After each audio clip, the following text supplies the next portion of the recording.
Raksa Art Production.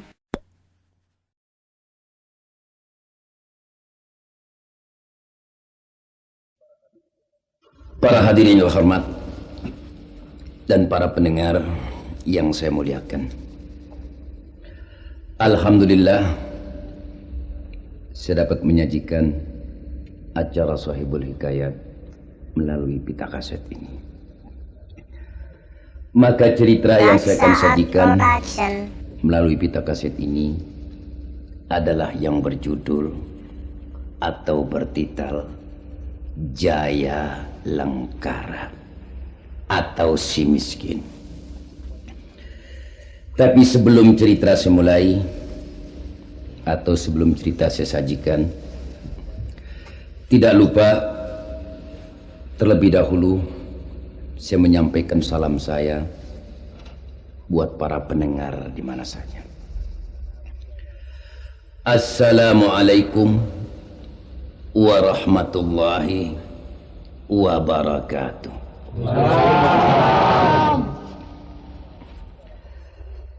Para hadirin yang terhormat dan para pendengar yang saya muliakan, cerita saya akan sajikan.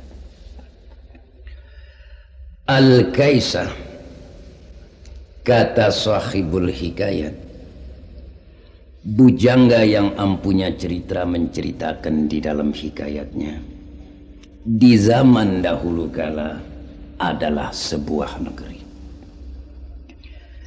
Negeri ini, para pendengar, adalah yang bernama Benua Negeri Ajrang, namanya negeri.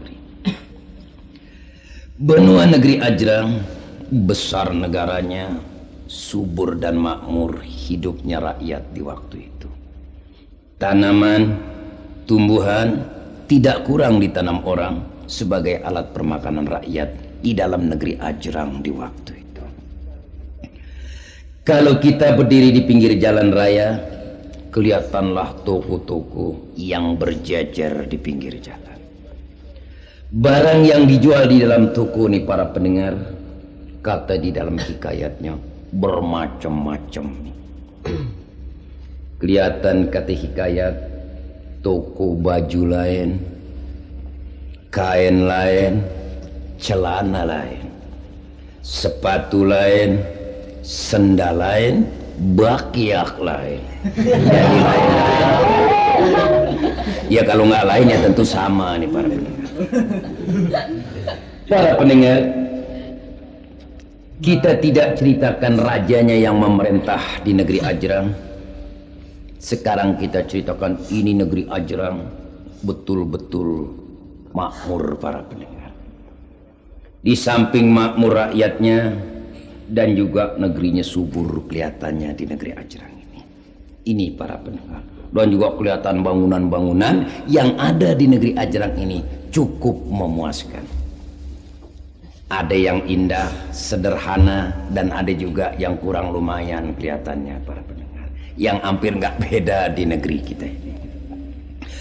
Para pendengar yang saya muliakan, kita tidak ceritakan penduduk rakyat, sekarang kita ceritakan yang duduk memerintahnya ini, atau yang berkuasa, istilah kita sekarang. Yang memerintah di negeri Ajrang di waktu itu, kata di dalam hikayatnya, adalah seorang raja.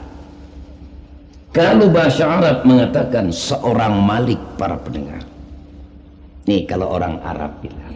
Kalau macam kita bilang raja, atau istilah sekarang nih yang berkuasa atau presiden lah begitu. Siapakah rajanya yang memerintah di negeri Ajrang? Yang memerintah di negeri Ajrang nih, para pendengar, kata di dalam hikayatnya, adalah yang bernama Baginda Raja Bahrum Shah Alam. Jadi rajanya Bahrum Shah Alam namanya, para pendengar. Ini Maharaja Bahrum Shah Alam, dia seorang raja besar. Cukup para mantrinya, hulu balang, mangku bumi, wazir, pegawai negeri, askar, prajurit tidak ketinggalan. Ada kemungkinan kalau macam kita sekarang, mungkin tekapnya juga ada, para pendengar. cuman namanya. Alat persenjataan tidak kurang, barisan tombak, kelewang, panah, jumparing, perisai, senjata model di waktu itu. Cuman kalau senjata yang otomatis macam kita sekarang, ada kemungkinan belum ada nih para pendengar. Ini masih senjata kuno, senjata zaman baheula istilah. Meriamnya juga masih meriam dulu para pendengar, bukan meriam sekarang. Kalau meriam sekarang kita lihat pintar-pintar, cerdik-cerdik para pendengar. Nih kalau meriam sekarang otomatis. Saking pintarnya meriam sekarang, coba kita lihat. Nih saking pintarnya, bisa nengok kanan,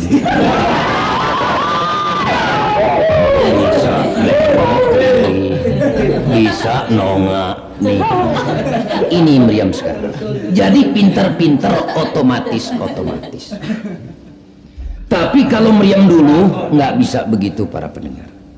Kalau meriam dulu anak-anak bilang blow on bener para pendengar. Bodoh. Nih meriam dulu. Paling bisa kerjaannya bengong.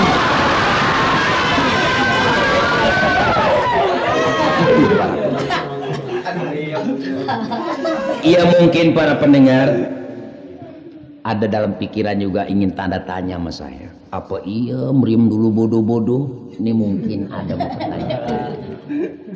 Cuman nggak sampai dalam hati. Mungkin juga begitu. Jadi saya ambil contoh sedikit nih para pendengar. Maka saya bilang berani meriam dulu bodoh. Ini saya ambil contoh yang nggak jauh-jauh.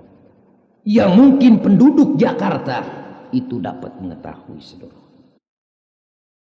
Para hadirin tahu mungkin, dan juga para pendengar di mana juga tahu.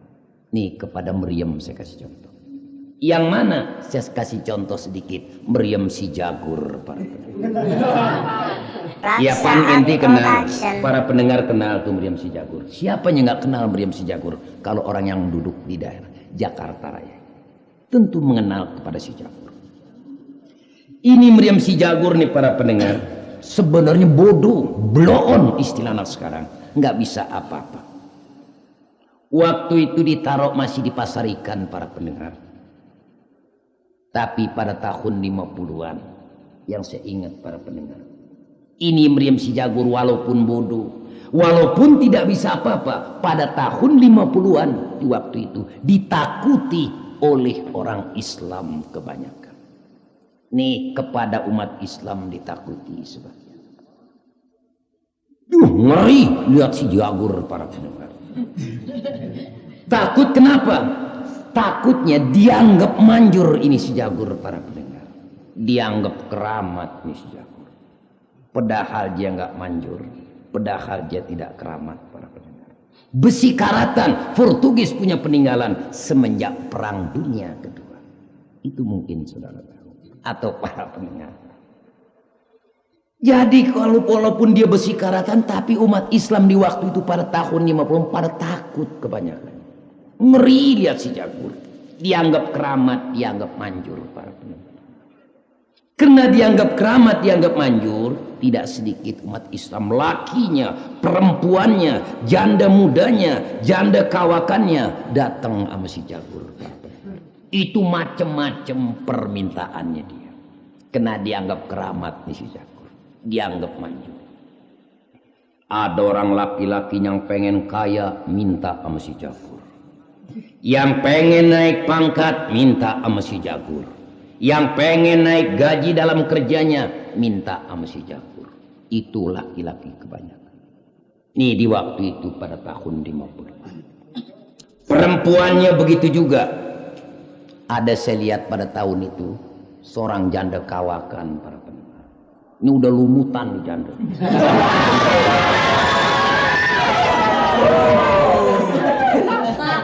Nih janda kawakan datang jauh-jauh, tahu dari mana nih janda nggak tahu.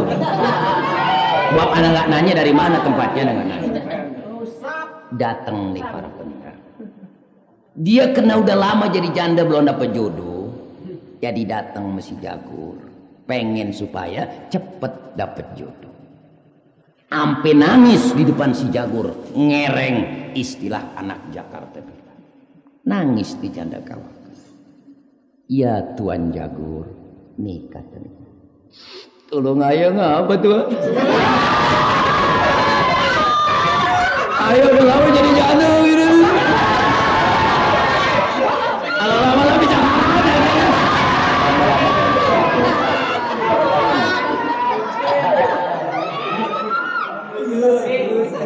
Lama-lama takut karatan para pendengar.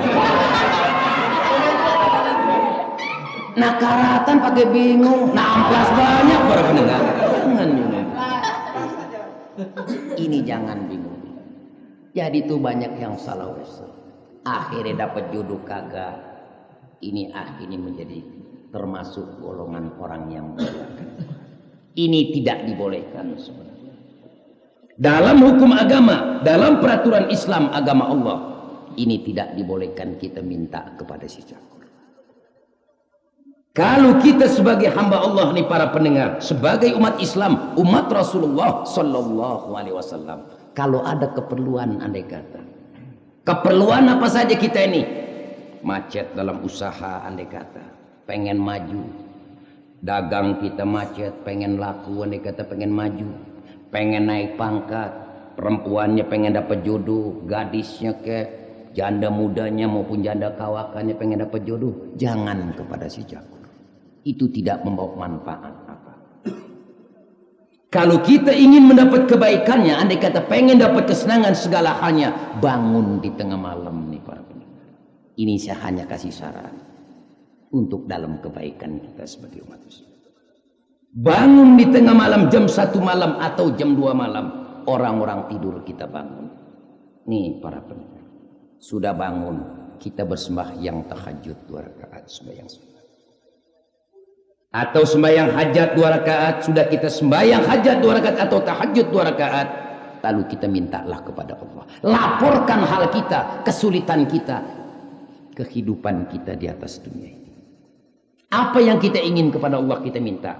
Andai kata macet dalam dagang, minta sama Tuhan. Teteskan air mata kita di hadapan Allah di waktu malam. Ya Allah, hamba-Mu bangun di tengah malam ya Allah. Yang lain hamba-Mu itu pada enak tertidur pulas, tapi hanya hamba-Mu bangun di tengah malam. Tidak lain dan tidak bukan, hamba-Mu ingin mengadukan hal kepadamu. Karena tidak ada yang lain untuk mengadu, hanya Engkaulah untuk tempat mengadu. Hamba-Mu sulit dalam perdagangan di dunia, majukanlah hamba-Mu dalam berdagang ya Allah. Seperti hamba-hamba-Mu yang lain yang Kau telah beri kemajuan dalam berdagang atau dalam usaha. Kita minta kepada Allah, teteskan air mata kita. Nangis, enggak apa-apa para pendengar. Enggak diomelin kita nangis. Kalau orang Sunda itu tenaun-naun cerik nih di hadapan minta sama Tuhan. Kalau kita minta kepada Allah dengan sungguh-sungguh kita minta, pasti Allah akan kabuli permintaan kita nih para pendengar.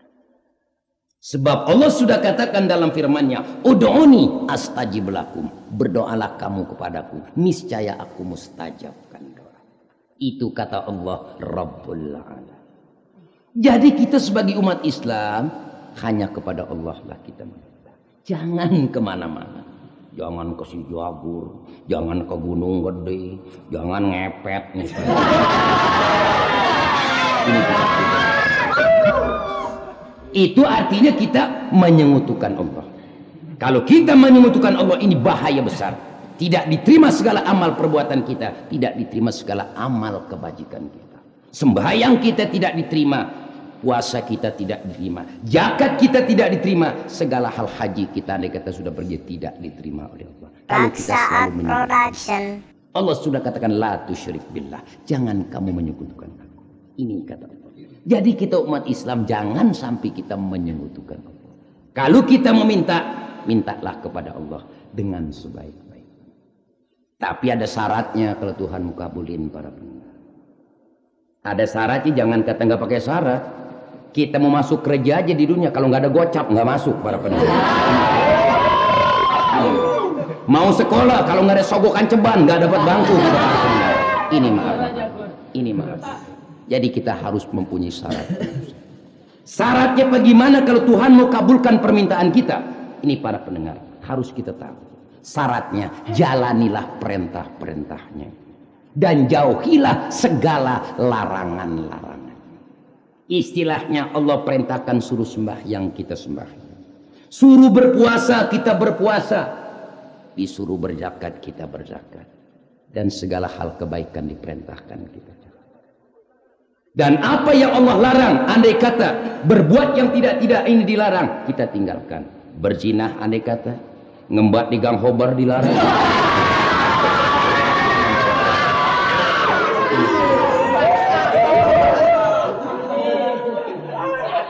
Ini hanya saya kasih contoh, Pak.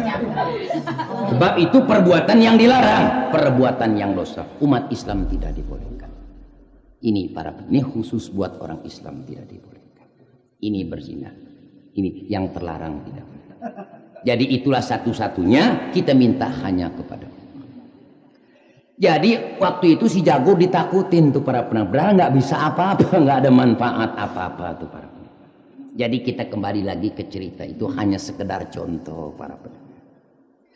Para pendengar yang saya muliakan, kita tidak ceritakan bala tentaranya dan kita tidak ceritakan alat persenjataannya sebagai tulang punggung negara. Sekarang kita ceritakan Maharaja Bahrum Shah Alam di Istana Ajrang ini. Dia telah mempunyai seorang permaisuri. Istilah anak Betawi bilang atau Jakarta bilang bini dia punya. Satu-satunya dia punya istri. Cakepnya luar biasa para pendengar. Sukar tanding bandingnya kalau dibandingin kepada istri-istri menteri, hulu balang, mangku bumi, wazir, pegawai negeri. Apalagi bini kita rakyat, jauh ketinggalannya. 13 lentera ketinggalannya para pendengar. Ada dari sini ke Petojo kali di jadi cakep tuh permaisuri. Kita tidak ceritakan kecakapan sebagai permaisuri raja. Sekarang kita ceritakan para pendengar. Maharaja Bahrum Shah Alam ini dia telah mempunyai seorang anak perempuan atau putri kerajaan, satu-satunya sebiji mata wayang. Yang cakep paras wajahnya, yang masih gadis, orsinil, paten, perawan para pendengar. Kalau istilah barang masih disegel. Ya belum ada yang lepas, belum ada yang coplotin segelnya para pendengar. Ini kalau istilah barang para pendengar. Jadi cakep putri kerajaan Bahrum Shah. Siapakah namanya? Namanya Kate Hikayat, putri kerajaan Ajrang atau putri Bahrum Shah Alam. Yang cakep paras wajahnya ini adalah yang bernama Tuan Putri Siti Khairani. Jadi Siti Khairani putri kerajaan. Umur 17 tahun, sedang remaja putri. Kalau mangga daging sedang mengkelnya Pak. Kalau mangga daging. Jangan kata cocolin garam, ketak subuh masih enak.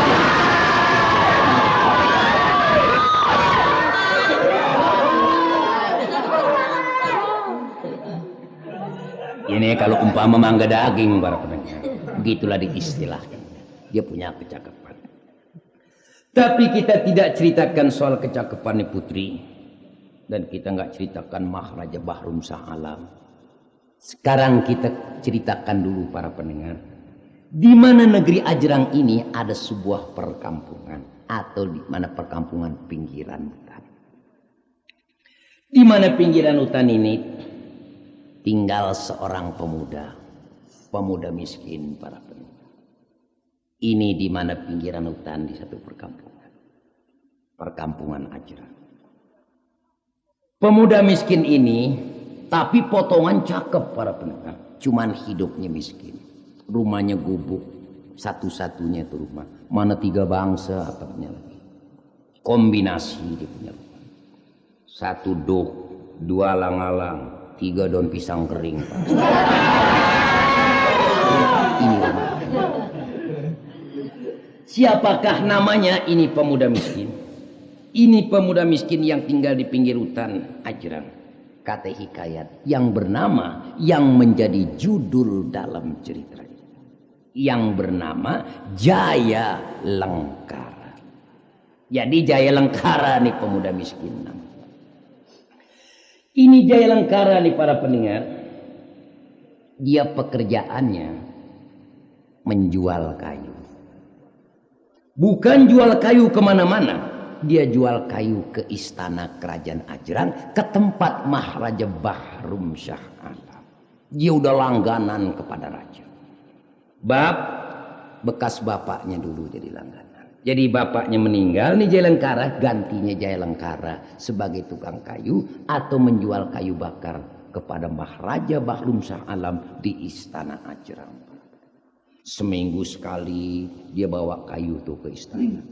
Kadang-kadang kalau lagi banjir 2 kali seminggu. Kadang-kadang kalau lagi kosong tuh kayu sebulan sekali dibawa ke istana. Jadi dia kalau ke istana tuh udah nggak pakai surat pas lagi, nggak pakai keterangan. Pengawal mantri udah nggak tanya-tanya dia. Artinya udah nggak diambil pusing, udah bebas keluar masuk ke istana. Sebab langganan raja ini Jaya Lengkara. Para hadirin dan para pendengar yang saya muliakan. Jadi kita ceritakan Jaya Lengkara dulu. Jaya Lengkara pada suatu hari bawa kayunya, kayu bakar sepikul para pendengar. Dia pikul lah. Nih seorang pemuda mau jual kayu, seorang pemuda mikul walaupun berat dia mau. Kelihatan pundaknya melengkung para pendengar. Keringat bercucuran dari pinggir hutan dia jalan menuju ke istana Ajran. Untuk cari nafkah dirinya menjual kayu kepada raja. Unta keberatan nih si Jaya Lengkara. Kadang-kadang miring ke kanan, kadang-kadang membeli ke kiri. Tapi biar dia miring ke kanan, membeli ke kiri, dia tahanin dirinya untuk mencari nafkah.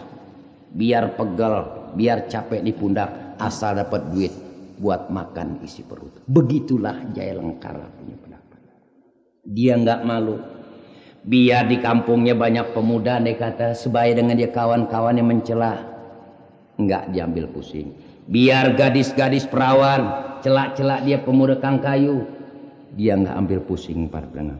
Orang tahu apa, yang penting dirinya. Kalau perut lapar, orang nggak bakal tulung para pendengar. Biar pundak melendung, asal dapat sesuap nasi. Itulah Jaya Lengkara punya pendapat. Yuk jalan ke istana. Sampai di mana istana, masuk pengawal nggak tanya lagi, nggak tanya keterangan, nggak tanya surat pas, nggak tanya surat izin masuk, nggak. Bebas bawa ke belakang, serahkan kepada yang di belakang, kemudian menghadap kepada Raja Bahrum Shah Alam minta uang, yaitu uang penjualan kayu. Bahrum Shah Alam berikan. Jaya Lengkara tukang kayu langganan. Ini uang. Nanti kau bawakan kayu yang besar-besar. Kayu yang baik bagus-bagus, jangan sampai basah. Baik tuan hamba, hamba permisi. Jaya Lengkara pulang doh. Duh, sepulangnya dapat duit, ngeborong. Ada apa dia beli para pendengar. Maklum namanya miskin, ada apa dia beli.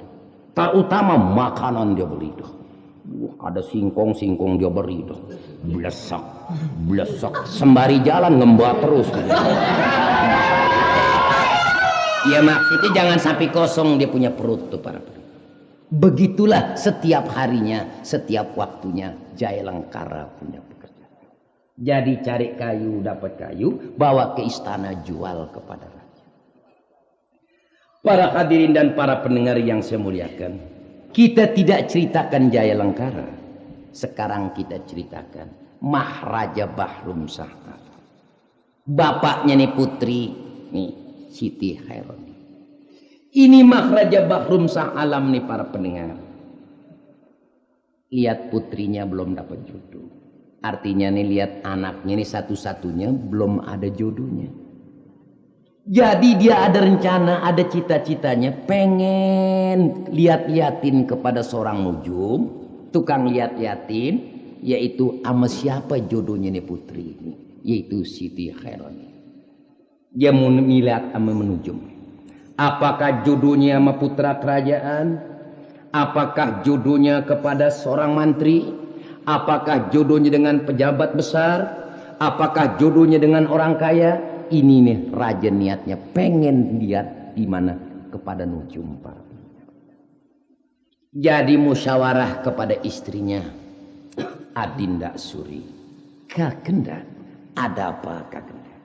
Begini Adinda, Kakenda ada rencana ingin panggil seorang nujum untuk datang ke istana kita. Maksud Kakenda ingin minta tolong dilihatkan soal jodoh putri kita. Kepada siapakah jodoh putri kita ini? Apakah kepada anak raja? Apakah kepada kerajaan yang besar? Apakah kepada seorang mantri? Apakah kepada seorang kaya raya? Orang hartawan? Ini Kakenda perlu tahu.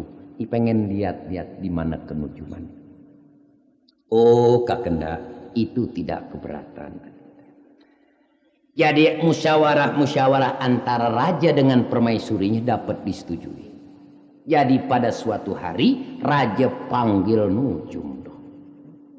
Kata di dalam hikayat, perintahin pengawal, panggil nujum. Nujum satu-satunya emang, nggak ada lagi tuh di negeri Ajrang.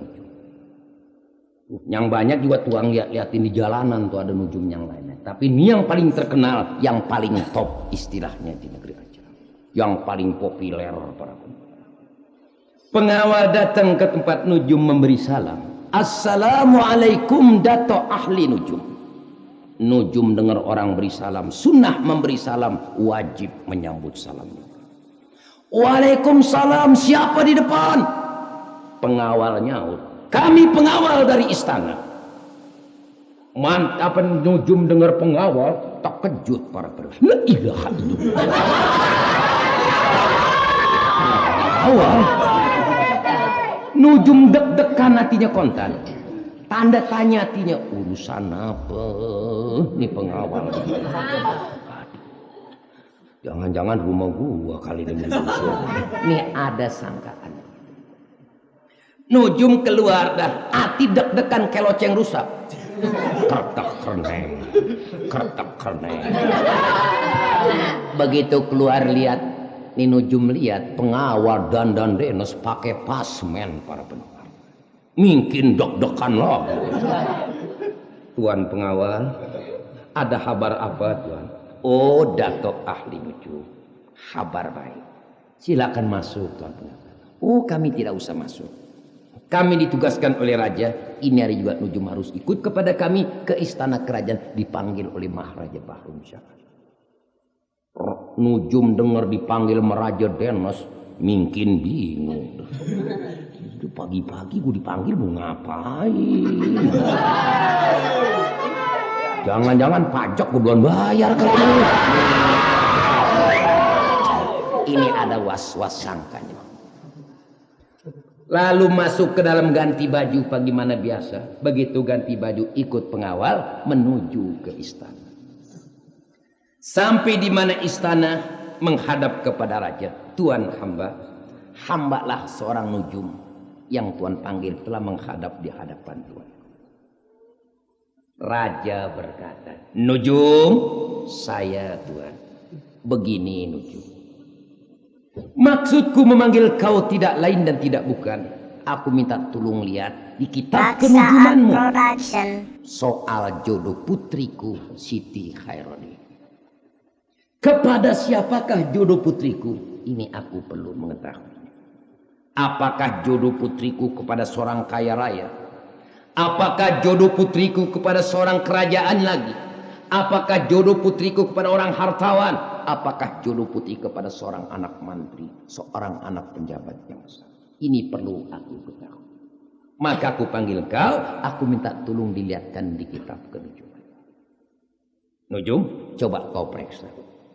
Baik Tuan, baru lega nujum mati. Tadi belum raja minta apa bilang buat liatin anak, masih deg-degan.